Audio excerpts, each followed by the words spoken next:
poznáš ten pocit, keď niečo robíš a keď ti to ide ľahko? A ja to mám s tvorením tak isto. Potom je to poznať, či ste tvorili vedome alebo pokus omyl. Či ste plietli mechanicky, len preto, že vám to jedenkrát niekto ukázal, a aj to so stálou neistotou, či to robíte dobre. Keď na Facebooku vidím rôzne košiky od iných košikárok, tak okamžite rozoznám, či ich plietli vedome alebo mechanicky.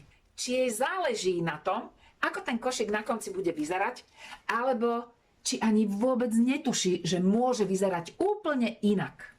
Je to poznať z tvaru košika. Ak má košikárka hranaté dno a pozri sa, nevie udržať rohy. Takisto je to poznať z nesprávne zvolenej uzávierky, vďaka ktorej potom tie hranaté rohy sa stávajú oblúkovými.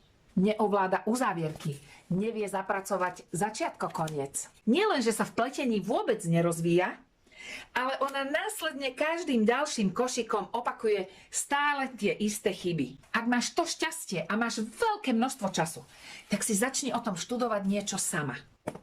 Ak sa chcete učiť, a nie len učiť, ale aj naučiť, musíte zmeniť prístup.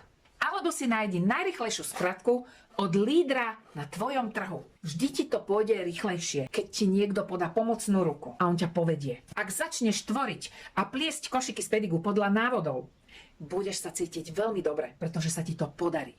Keď sa cítiš veľmi dobre, tak začínaš vyžarovať. Cítiš nadšenie, cítiš obrovskú radosť.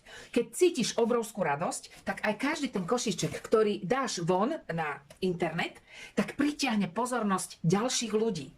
A vďaka tomu vzniká obrovská viacnásobná radosť. Ak chceš aj ty zažiť takúto radosť, tak si klikni na odkaz buď nad týmto videom, alebo pod videom, alebo priamo na video. Zaisti si materiál na pletenie a kurz ti pošlem už ja zdarma.